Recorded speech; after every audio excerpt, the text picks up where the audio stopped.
Hello, welcome to the Nevada Promise Counselors and Partners update recording. This is meant for those of you who could not attend our breakfast that was on the 2nd of September. Sorry you couldn't make it, but we are happy to provide you with this recording. So hopefully you can get up. So even if you could make it that day, but you couldn't come to this particular talk, get a quick update about Nevada Promise. And if you haven't heard about it before, give you some details about this scholarship. Hopefully this will be informative for you, and we'll just get right into it. First of all, my name is Christopher Jones. I'm the Nevada Promise Scholarship Coordinator. And I am new to this position. I've been in the position for less than a year. That's one of the new things we'll talk about. So once again, welcome. We'll talk about first of all, if you know about the scholarship and you just want to know what's new, we'll cover what's new first. So we'll cover the new stuff. And then if that's all you need to hear about and you don't want to hear about any of the stuff you already know about, you can end the recording there and move on with your day. If you are completely unfamiliar with this scholarship, that's fine. And you can stick with this. It should only take 30 minutes, maybe 45 at most. And then we'll talk about the Nevada Promise Scholarship, what it is, why every Nevada high school senior or equivalent should sign up for this scholarship, and what this scholarship entails and what's required of the student. What their eligibility requirements are, what their eligibility is, what the requirements of the scholarship are, a little bit about financial aid as well. So, like I said, new coordinator, hello, and some team transitions as we move forward. Some of you may know some of the student workers who have been with us. We are about ready to move forward. Our last student worker that was part of our second generation of student workers, she's about ready to graduate. So new student workers to train, so yay. So thankfully, no major Nevada System of Higher Education policies or changes to Nevada revised statutes since last year. So that's good. No major changes. One clarification that had come up that was kind of scratching heads was what degrees, or excuse me, what diplomas, high school diplomas, actually count for Nevada Promise, and this has been clarified. So standard, honors, and alternative diplomas count for Nevada Promise. Now, most of you who are high school counselors, you know more about this than I do, so I won't speak out of turn, but the adjusted diplomas do not count for Nevada Promise, and I assume that this has got to do with how the state requirements are not necessarily being met. So they're changing the diploma to meet the student, not the other way around. The student's not meeting the criteria for this normal diploma. They're meeting a different criteria. While the alternative is they're still meeting it, just in a slightly different way. But once again, you probably know more about that. I'm also making a small change to the virtual community service policy. As we are returning back to more in-person services here at TMCC, I acknowledge that there is a need for some students to complete their community service in a virtual way. However, it is my belief that when this Nevada Promise was created and the Nevada Promise Scholarship created, that community service was meant to serve this community, the local community, the Nevada's community. And the virtual community service opportunities were necessary during the COVID pandemic. They were not necessarily serving the Nevada community, they were serving the national and world community. And you can define community however we would like, but I imagine it was not the intention originally to serve the worldwide or the whole United States, probably just Nevada. So I would like to keep virtual community service, but I would like the students who need virtual community service to ask or to let us know, hey, I would like to do virtual community service, and I'm going to ask them to do that 1 month in advance of the deadline at a minimum, so that we know it's coming, and to give me and my team a heads up that they need this, and it can just give me a brief statement why. I'm not going to be very picky about it, but I need something to work with. And the particular reason why I'm asking for this is, unfortunately, there has been probably some abuse going on. Students who are putting in an hour of time for, and then reporting more. And I want to make sure that they're actually putting in the time that they're supposed to. A small minority might be doing that, but once again, trying to be more careful in the future. So that's the one small change of that, but not too big a deal. So that's that for the new stuff. And once again, if you are fully familiar with what Nevada Promise is, the Nevada Promise Scholarship, you are done. Thank you very much for coming. You can end the video here and we can move forward. So for those of you who are completely brand new, or those who just want a full refresher, what is the Nevada Promise? Nevada Promise is a last dollar scholarship. It is a nearly free way to go to college, particularly community colleges anywhere in the state of Nevada. There are 4 community colleges here in the state. We've got Truckee Meadows Community College, we've got Great Basin College, we have got Western Nevada College, and we've got College of Southern Nevada.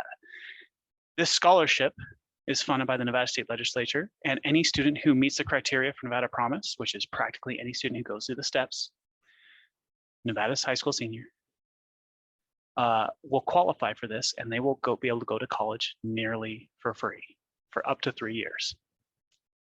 Some people ask, well, what's the catch, right? What's the catch? The catch is what makes the scholarship unique is how they earn it and how they keep the scholarship. So what they can do from here, right? They have no household income requirement. No household income requirement. We don't care if the student comes from a low income household, like money scholarship programs or a grant or gift aid comes from. We don't care whether they come from a high income household. Don't care. Not part of the equation necessarily. And they have no high school GPA requirement either. We call it a scholarship because that's kind of what a lot of these terms have been before, but it's not based upon their scholarly aptitude. What this scholarship does is it removes the financial barrier of going to college. As far as college fees are concerned, as many of you know, going to college has gotten really expensive. And when I was going to school at, here at TMCC, it was about $45 or so a credit about 20 years ago, many years ago. And not just TMCC, but all colleges have increased in price over the years. So, and because of that, this Nevada Promise will cover the main charges that most students, all students technically, will experience when going to school. So because there are no income requirement, household income requirements, and no GPA requirements, practically every high school senior in GPA in Nevada should apply to this scholarship, every single one of them. That's my goal. Of course, I can't make every one of them do this. I need the help of counselors like you or other partners in the community to help get the word out that this scholarship is available to all, So the question is, why should they apply? Now, you know what communities you serve. You may serve communities where many of the households in your community are low income, and you know that if they go to college, they may have full what we call gift aid in this scholarship, or they might get full federal Pell or other kinds of federal gift aid, federal funding to go to school for free. Now that may be true, right? But, and here's the benefit for going to Nevada Promise. It's a last dollar scholarship. We do count for gift aid first. That money goes out first. And some students may never actually see a Nevada Promise dollar if they're in this situation. So if that's the case for them, what if their family income changes in the future, right? After they leave your high school, if you're a counselor, what if their family situation changes and let's say they get more, their family earns more money? If that's the case for them, they lose that gift aid. And if their EFC, their estimated family contribution, goes above $6,000, they no longer get that gift aid. And if they don't have Nevada Promise to fill the gap, they're actually out money now. And it doesn't take a lot of money to end up in that position. So that's one reason why they should still apply for Nevada Promise. Or maybe they are still in low income, but they're not so low that they need full federal Pell. They get some, but not enough. They're in a gap situation. You see this a lot of the time in students who, when they're in the family situation, they don't make, for example, they might be Medicaid or Nevada checkup student, students who are on other kinds of support systems in the state, or they're almost there. They almost qualify, but they don't quite qualify. But as a counselor, they need that support, but they don't quite make it, just based upon just a few numbers here or there. When you add up all their stuff, if they're in that gap situation, have them apply for Nevada Promise, because we will still cover that difference. Right. Now, the last two bullets here, mentorship and community service. The mentorship program that we offer connects people with young adults in this community, young adults or older, right? They don't have to be young adults. They can be young adults or older, 21 years old or older. Have to pass a background check, no felonies on record. We train them up to try and be good mentors, and we make sure they meet up at least once every semester and connect with them once a month. And our hope is that they can have someone who is a little older, a little wiser, to help them navigate their young adulthood, and hopefully also help them navigate their college experience. That alone can be very beneficial, especially when in this community, especially from their low income, they probably, knock on wood, don't come from a college background, or they may not have a family member who has been. Maybe not, right? But probably not. And if that's the case, having that kind of connection could be very, very beneficial. Community service. 8 hours of community service is due to these students in their first year as Nevada high school seniors.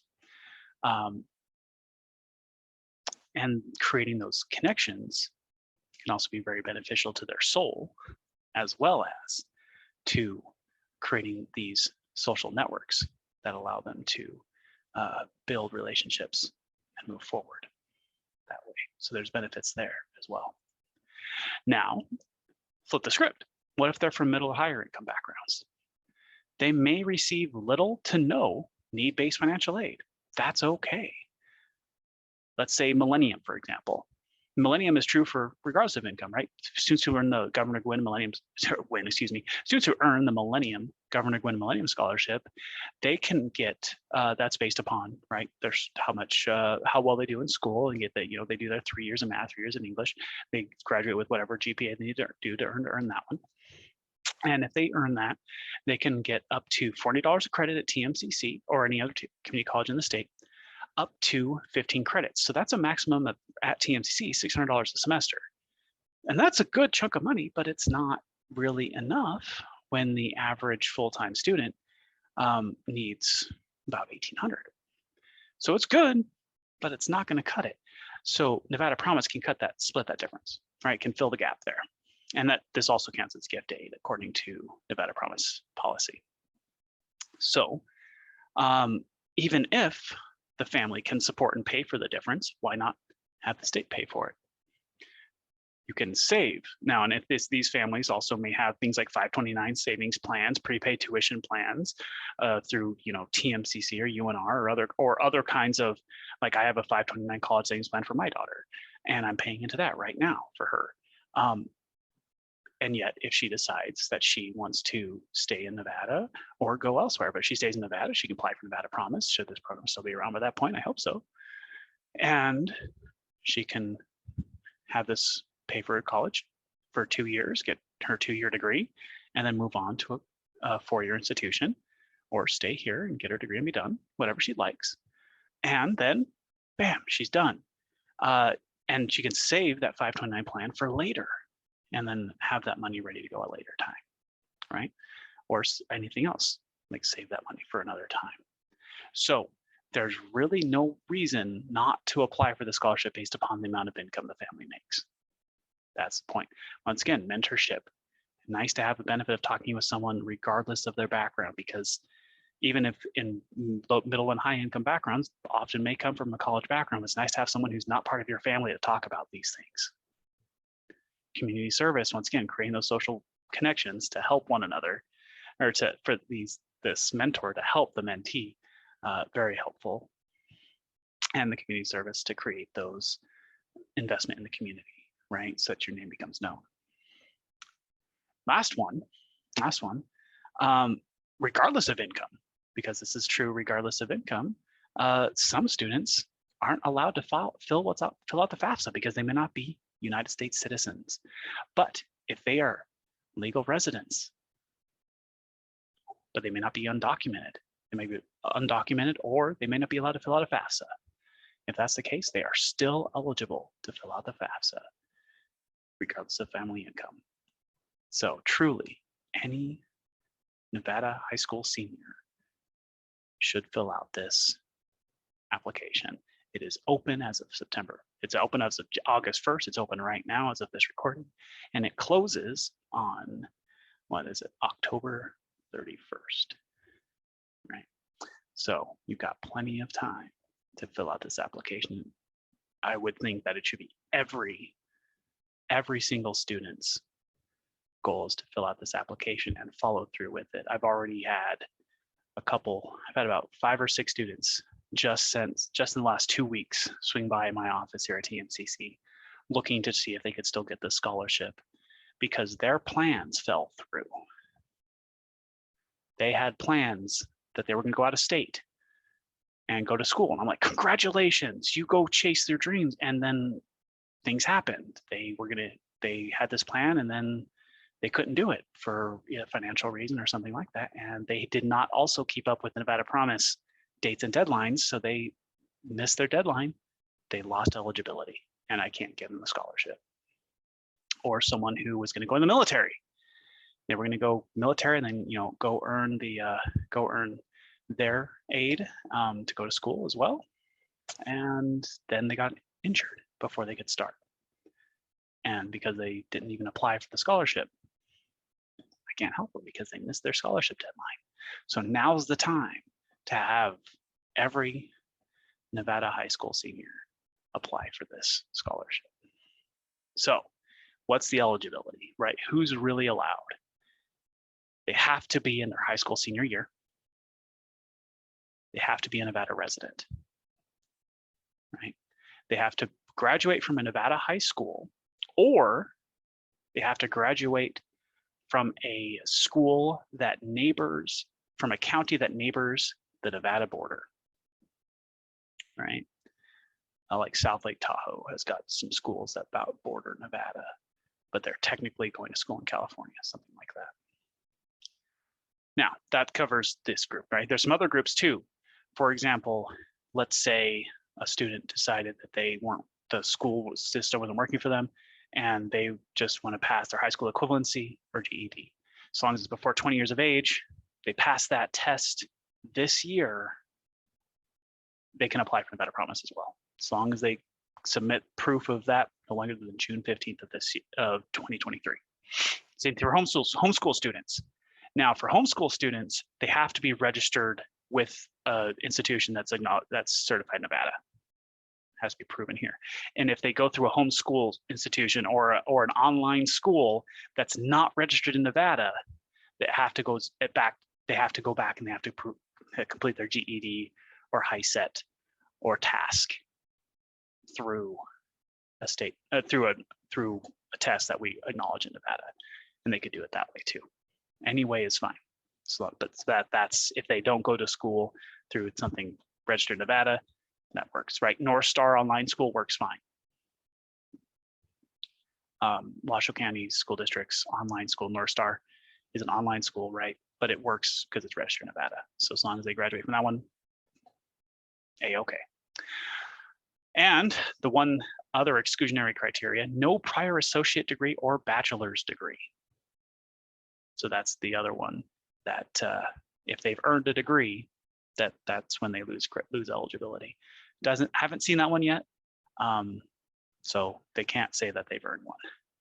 Now, what is actually covered? What's actually covered? A great majority of the fees are covered by Nevada Promise, one way or another. Right, as of this year, this is how much it costs to go to TMCC: $112.75 for registration fee per credit. Still a very reasonable charge. $9.50 tech fee, $5 per credit sports complex fee, and $1 per credit student association fee. So these are the 4 fees that Nevada Promise covers. Why? They are the fees that every single student must pay. Every single student pays this every semester in order to go here. So those are the fees that we cover. Now over here on the right side, right, books change. Not every student pays for every single book, so we can't cover that one. Distance education fee is $15 per class if they choose to do it online. So that's a fee that if they're an in-state school student, which they have to be, right, in order to qualify for Nevada Promise, that's one that they would have to pay, but that's $15. Lab fees vary based upon the classes that they choose to take, so we can't cover that one, but the lab fees tend to vary, anywhere from $2 to $50 depending upon the class. And for a new student, $20 application fee. So that's a one-time fee if they choose to come to us. So this scholarship will cover this. And here's some other requirements. They have to be enrolled full-time every semester until they graduate. So 12 credits is full-time. So you take each one of these, you multiply that by 12, and you add them up. That's how much we can cover to start. Now they can go up to 15 or 18 credits. They can go as high as they want, up to, I think it's up to 19 credits, and then that's when they say like, whoa, stop. Because then we don't want students to fail because they're taking too much. But as long as they're at least enrolled full-time in degree eligible classes, 12 credits minimum, they will be covered. And then the students are responsible for this one. But once again, this chunk on the left is about 95% of what they're going to be responsible for. A lot of the students, for example, are interested in the nursing program here. So, and just using nursing as an example of fees that we don't cover. If they can't get in the nursing program right away, they've got to apply into that program. They have to have a good GPA. They have to be, and they have to have a good GPA and do all kinds of other things to get into the program. They have to have their background check and all kinds of stuff. So when they get all that done, if they're accepted in the nursing program, there's a differential fee. Now this differential fee is another $60 per credit, because in order for us to be competitive with hiring nurses into this program, we need to pay our instructors for nursing a little better than otherwise, right? That's one example. I don't know if that's actually true, but it's an example. And that extra $60 per credit helps us run a really competitive nursing program here. We can't cover that charge in Nevada Promise. So another $60 charge would go over here per credit, and that's still less than half of what the student would be responsible for compared to all the charges here on the left. So $16 per credit over here, and the rest over here. So if the student can really knock out all the prereqs first and then jump over into nursing before they've hit their 3-year max, we can help them out with that. And then they can get their, ADN, their associate's degree in nursing. And they must be degree seeking. They have to declare a degree. They have to declare some degree that's financial aid eligible, right? So some details on this. This is a last dollar scholarship, right? I mentioned that before, but what does that mean? It means that we look at other gift aid first. And then gift aid is defined as these 4 things. The federal Pell, that's the big pot of money that the federal government gives to community colleges based upon financial need. Federal Pell, same thing for the Federal Supplemental Education Opportunity Grant. Those are the 2 federal ones. The Silver State Opportunity Grants, an equivalent program that's done by Nevada. All those 3 are all based upon financial need, based upon how much their family can help them go to school, financially speaking. And the last one, the Governor Gwynn Millennium, for based upon her academic success in high school. And now, if they don't have any of these, that's okay. Nevada Promise will pick up the difference. If a student has a ton of this, Nevada Promise won't pay anything. But that's okay. That's a good problem to have, right? Because if they have a lot of money, then they won't necessarily need Nevada Promise dollars at that time, but they may need it later, as I already explained. Right? So here is the nitty-gritty, right? What makes a scholarship different? The things I already talked about. Mentorship. We have to run a mentorship program here, and it's a volunteer mentorship. So I have to recruit mentors from the community and from the college, bring them in, train them up, and then pair them up based upon the mentors, where mentors think they could be most helpful, based upon the mentee preferences as much as I can.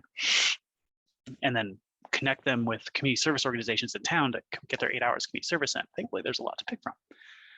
And we have deadlines that students must meet over and over again, recurring deadlines they have to meet until they hit their 3-year max or until they hit their their final, until they get their degree.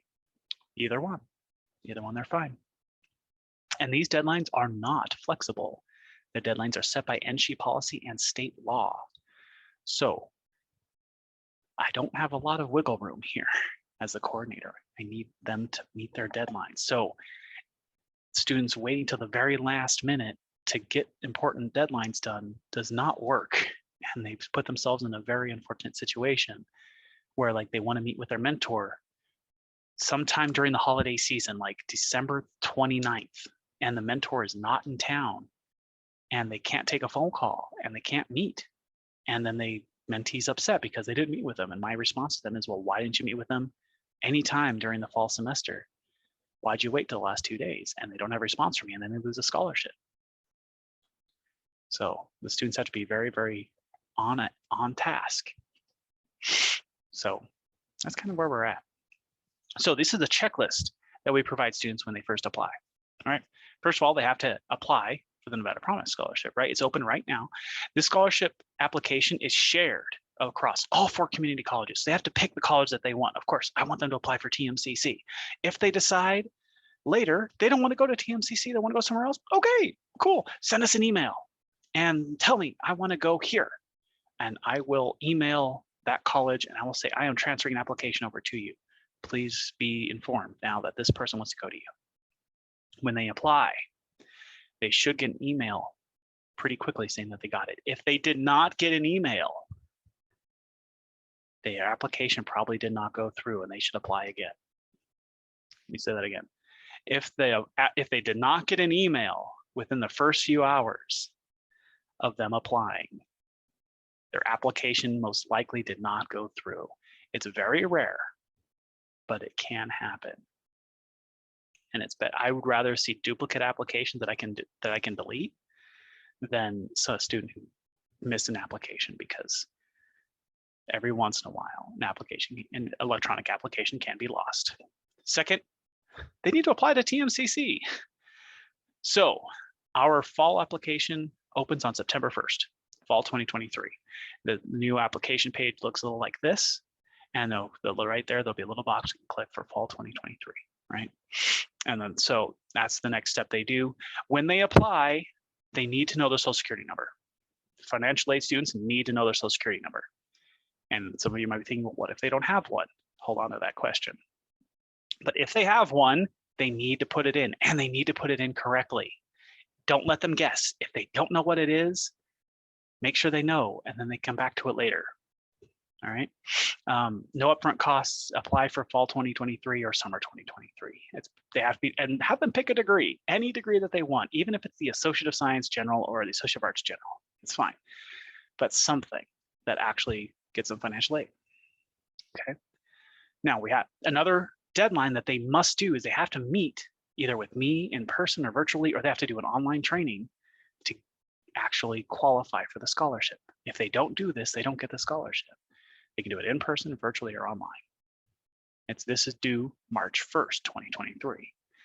And after they apply for the scholarship, this option will become more available to them. They also have to apply for financial aid. Every year they have to do this. It opens up October 1st. They have to file for the 2023-2024 FAFSA, free application for federal student aid, right? As a tip, don't let them pay for it. Remind them, do not let your students pay for the free application for federal student aid. Students try.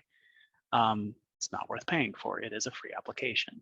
Have them do it with a parent if they have one to help them with it. If they don't have any parents to help them with it, or any caregiving adults, then they might need to file independently. At that point, our financial aid department can help with that.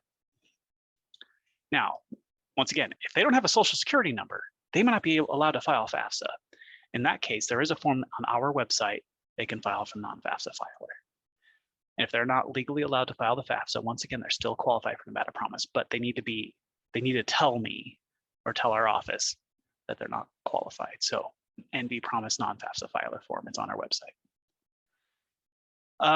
Not as important for you guys here, but after this, they need to kind of know what classes they need to take based upon math and English, typically the two classes that are most important to kind of get them through the gateway in order to actually be successful in college.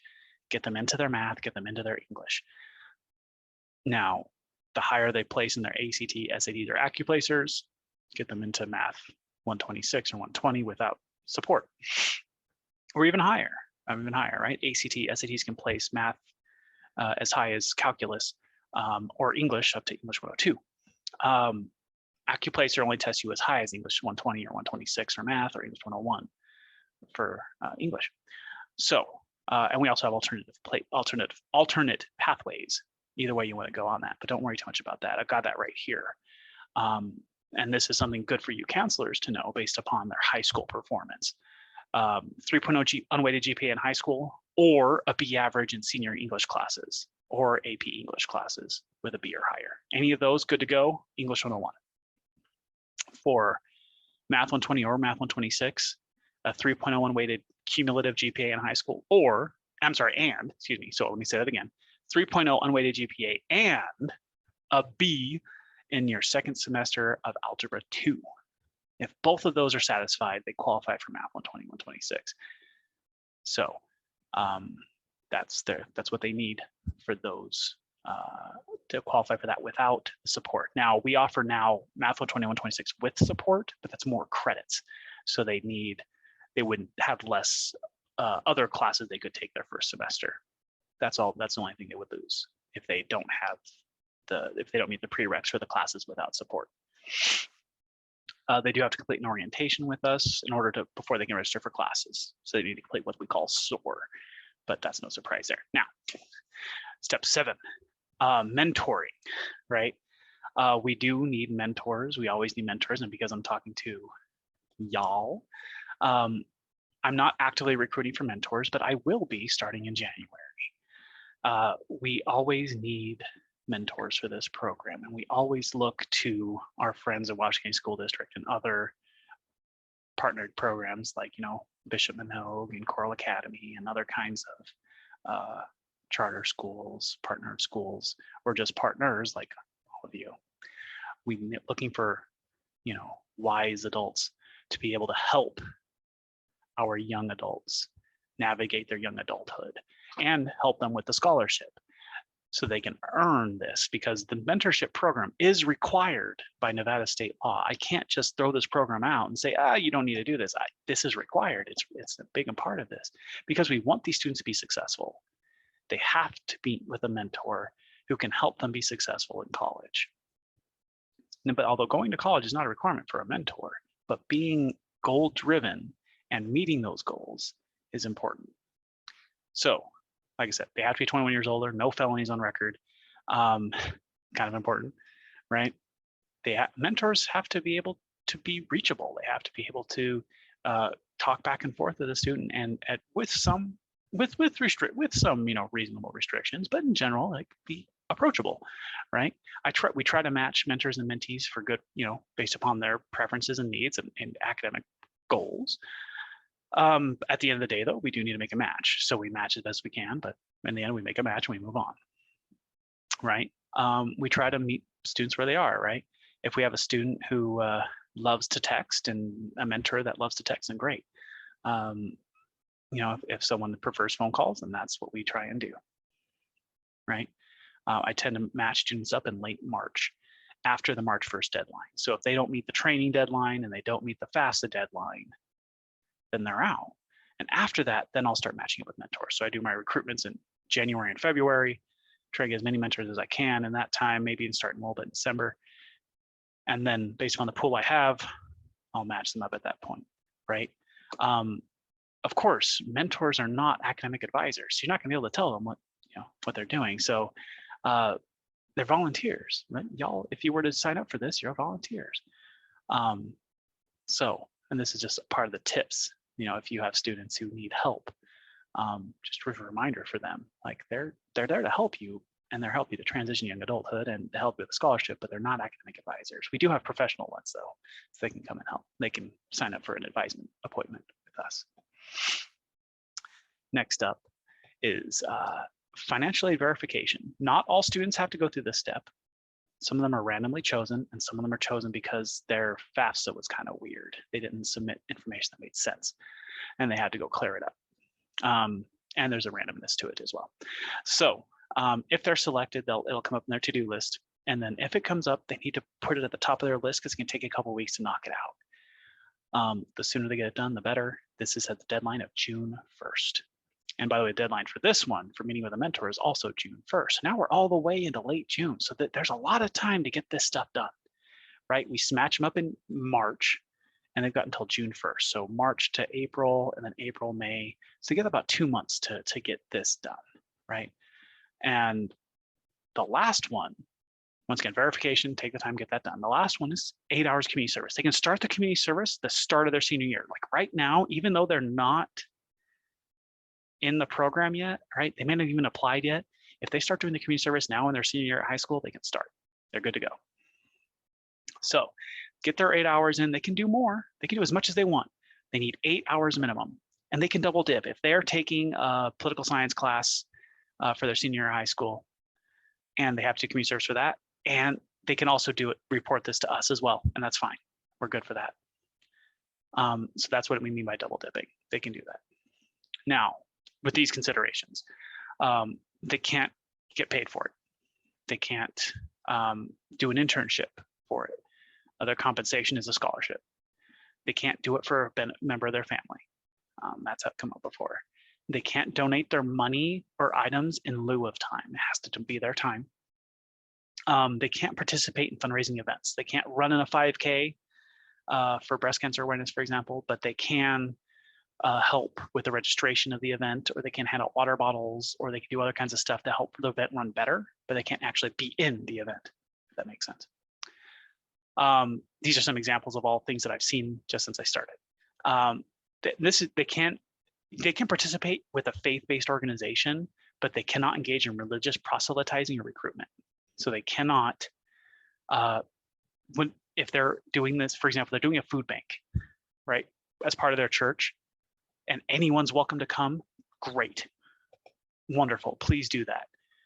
But if at any time they say, hey, please come to our service on Sunday as they're having someone a bowl of food, that doesn't count anymore. And that's why. That's bad. Or doing Sunday school or daycare so parents can go to service, that's bad. And I've denied people the scholarship because of that since I've started. It's not a good idea. Choir performances have come up, like you can't, like church choir, not community service, right?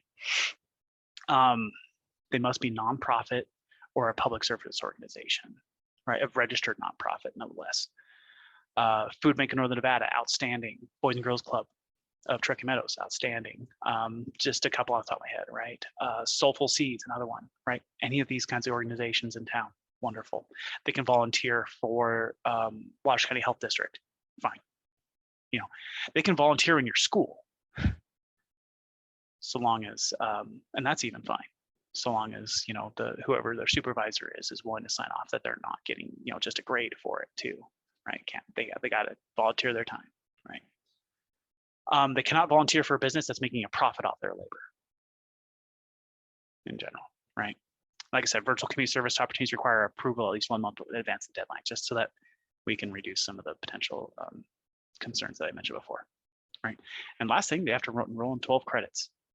And then they have to stay in math or English until they complete their degree, right? Math and English are the things that hold students back from getting their degrees. So we want them to get into them and get them done and get them out. Waiting until the last semester to get their math or English done has typically been shown to be a very, very poor choice. Students don't tend to actually succeed when they do that. So we want them to get them done first with lots of support, then waiting till the end. And so yeah, fall registration tend to open up April 2023. So that's when the classes open up. Sign up early, get your classes handled, and that's fine. And the deadline for this is July 1st. You give them 3 months to get their class schedule figured. And of course, they have to change. That's fine. This is not the hardest deadline in the world, because we do have late start classes. But they get it done first and early, all more power to them, right? And then they go to college and they're done. So, and then once they earn the scholarship, they're great. right? Then we fund them, we call them a scholar instead of a candidate, they're in great shape. After that, pretty much more simple. They have to stay in at least 12 degree eligible credits every semester, fall and spring. We don't cover summer classes. We can't do summer. FAFSA, they have to open the FAFSA, they have to do every March 1st. It's due every March 1st, opens up October 1st, once a year. They have to do it 3 times with us, 4 really, in order for us to keep funding them.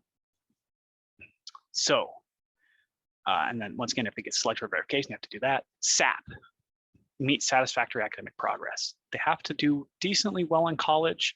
They have to hold a C average, right? They have to have a 2.0 GPA. They have to pass 2/3 of the classes that they take.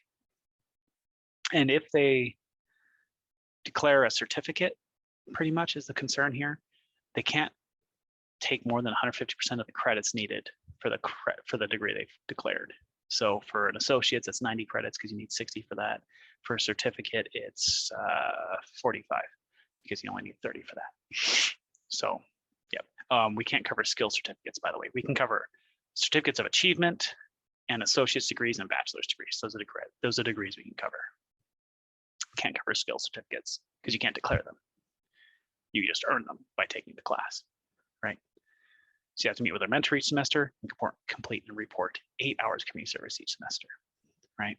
So here's some other really important steps, really important things for you all to know.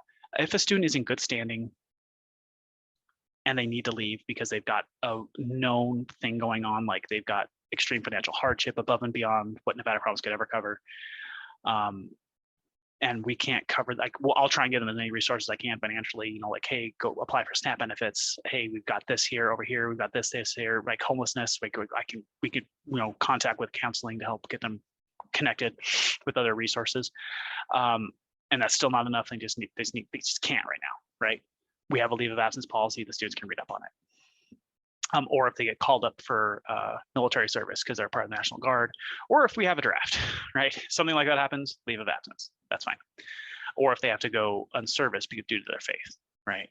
I'm going on a mission to build homes in South America, excuse me. That's fine. Cool, you go do that. We can give a leave of absence, no problem. If a student at your school has an IEP or a 504,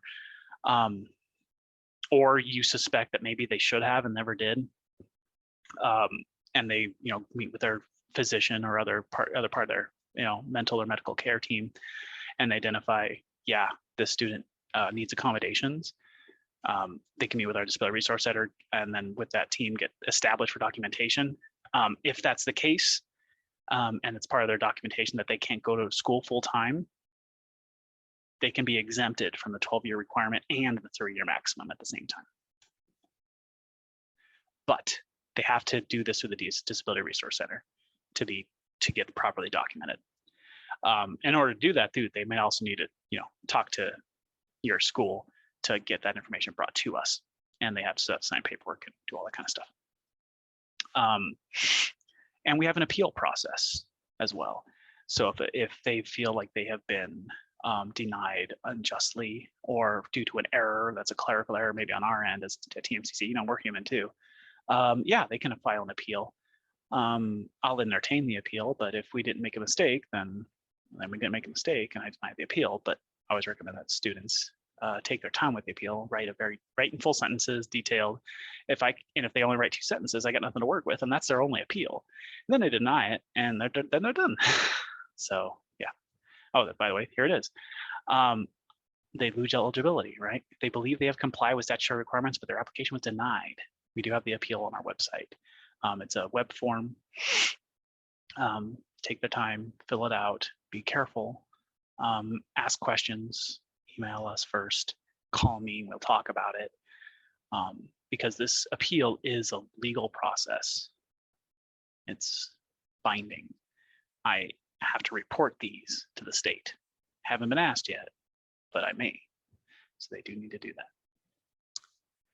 We have all kinds of support systems in place on the college campus to help students, everything from their class schedule to their mental health, to their academic performance, to their financial support, right? To their, you know, to their academic skills or other kinds of support they may need mentally or physically, right? Disability Resource Center, Career Center, or we have an SGA to help that represents the students to the college administration, the DISCO, and educational partnership programs for other kinds of help for students, both in this position and students who are re-entering college. So, but there's programs in here that could help new students as well, which is why I put it in here. Got a tour on campus and all that kind of stuff. So I would normally ask for questions, but since y'all are just watching recording, that's pretty much all I have. You can see our email for recruitment at tmcc.edu is down there on the bottom, and our phone number 775-673-8236. Our email is nvpromise@tmcc.edu. That is our email for Nevada Promise explicitly. So you can email us for questions.